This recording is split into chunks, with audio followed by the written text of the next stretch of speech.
నువ్వు నూరుతున్నప్పుడు బయట తోటి సమట నువ్వు తుడుచుకున్నప్పుడు దండాన నీ సొక్కారేస్తున్నప్పుడు నీ ఒంటి వాసన తెగ గుర్తొచ్చినప్పుడు రెండు చేతులెత్తి జుట్టు ములిసినప్పుడు జెండు కత్తుకొని పడుకున్నప్పుడు అలసిపోయి నువ్వు ఆవలించినప్పుడు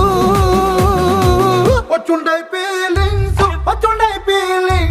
వచ్చి వచ్చి చంపేస్తుండై ఫీలింగ్స్ వచ్చుండాయి